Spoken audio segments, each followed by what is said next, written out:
and welcome to our podcast, Full Pipelines and Full Hearts. Just can't lose. And today is Winning Edge Wednesday. And thank you very much for jumping on today's call. Of course, today is powered by BAI. It's a privilege to share some thoughts with all of you today. I want to share with you guys an idea that has stuck with me for 35 years, you guys. 35 years. I was actually in college, University of Nevada, Las Vegas, my organizational behavior class and teacher, my favorite teacher of all time. His name is Dr. Gerald Gall, no longer with us, but what an amazing man. A little sidebar here. I actually met my future wife at a Van Halen concert, you guys. And then on our first date, we got to talking about our college experience, and I asked her about her favorite professors and classes, and she said, without a doubt, her favorite was the same man, Dr. Gall. And so we really hit it off. I knew this one was a keeper when we had that in common. Anyways, I digress. But anyways, Dr. Gall had this principle that he shared with his class in a book that he wrote, and he called it the theory of balanced management. And this principle went like this. He said, any strength carried to an extreme has the potential to become a weakness. Okay? So give that some thought. Oftentimes, if you want to identify where you might have a weakness that could potentially expose yourself or something you want to improve upon, oftentimes you could discover this weakness by first determining what your greatest strength is. Oftentimes when we have a strength, we tend to double down on our strengths. And sometimes, not always, but sometimes these strengths can become an extreme and transform into these weaknesses. It's an interesting dynamic. Let me give you a couple examples. The Titanic, right? The Titanic, yes, the ship. The Titanic is at the bottom of the ocean right now as we speak because the ship was built too darn big, too strong. They were too confident. This ship was unsinkable. They didn't have to be cautious around the icebergs, right? Because the ship was too big. They didn't have to worry about it. Overconfidence, right? Here's another example. A man takes his role as provider for a family very seriously and associates his self-esteem to his role as a provider, becomes a workaholic, but ultimately ends up sacrificing quality time and relationship with his family for financial gain. And of course, a strength his family did not want for financial resources, but he missed the relationship, right? And end up leading to divorce and resentment and so forth. That happens. Sometimes strengths to an extreme can become a weakness. Here's an example in sports you might relate to. You might be familiar with a football coach named Bill Belichick of the New England Patriots. Extremely successful coach. He had a philosophy called the Patriot Way, which basically meant put the team first at all costs. But this wasn't about the individual. It's always going to be about what's in the best interest of the team. A great thing, a great principle, but is it possible that even a great principle carried to an extreme can become a weakness? In fact, it did, such that the players got to a point where they felt like they couldn't express their individuality. They couldn't enjoy the full passion of being themselves and being on the team, and even winning wasn't fun anymore.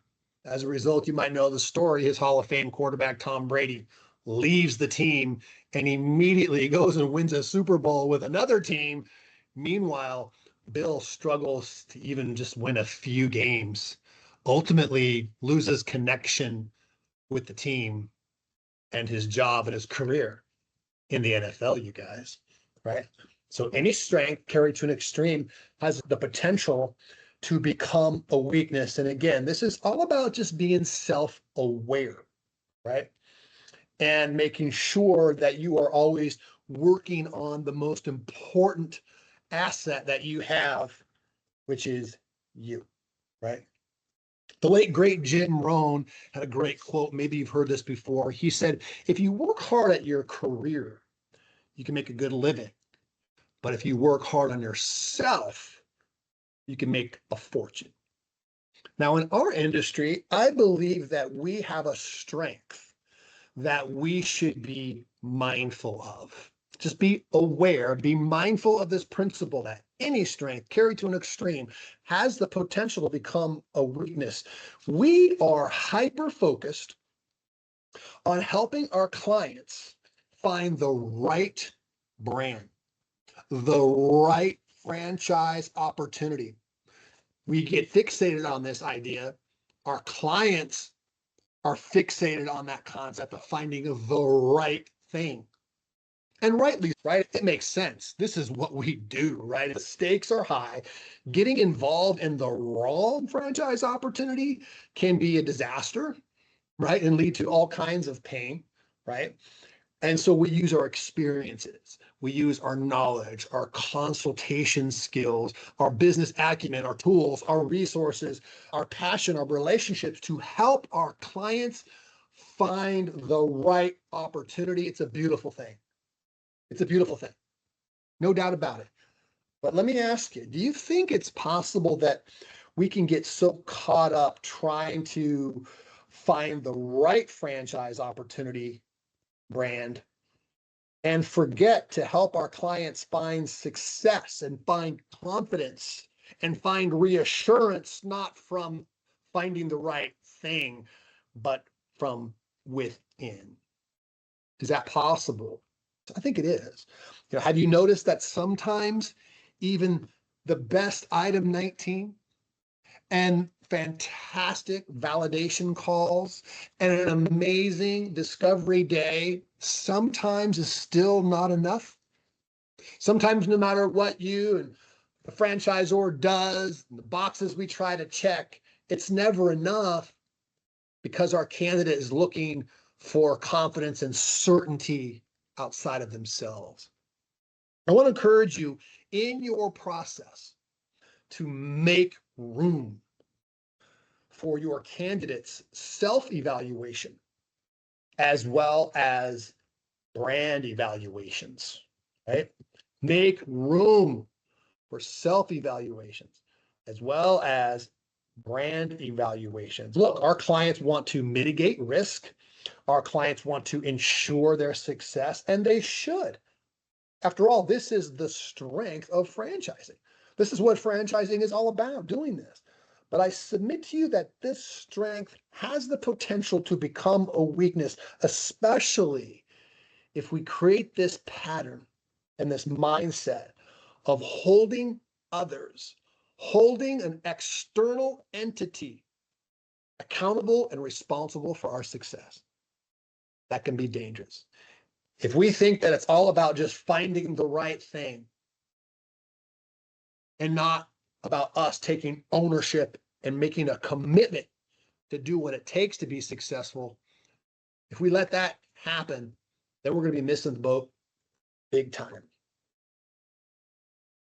A university, you guys, a fitness gym, a marriage, a franchise. These are all opportunities, you guys. They are not insurance policies. They're just opportunities.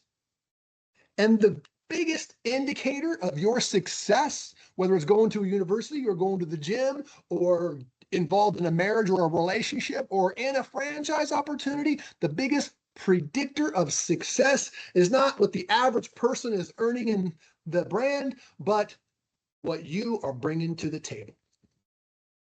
What you are bringing to the table. Finding the right brand is almost as important as being the right entrepreneur. Can you make time and find a moment where this conversation can be had in a very tactful, inspiring way with your clients? I think you can. I think you'll find that it will be a really incredible addition to the value that you bring to the relationship. I believe we are now called upon, you guys, to be more than just consultants. We need to be coaches. We need to be leaders.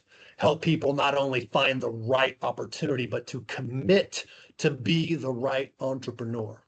To realize that, yes, of course, we are investing in the right brand. But most of all, business ownership and franchising, it's really about betting on yourself. It's really about investing in your most precious asset, yourself. Great quote from Henry David Thoreau. Perhaps you've heard it. Goes like this: if one advances confidently in the direction of their dreams and dares to live the life that they have imagined, they will meet with a success unexpected in common hours. That's a great one, right? Remember, you guys, franchise consultants here at BAI, we impact lives, and we have the opportunity to do that in a profound way each and every single day. Full pipelines and full hearts, can't lose. Thanks for jumping on today's call. Have a great day. I look forward to speaking to you next week.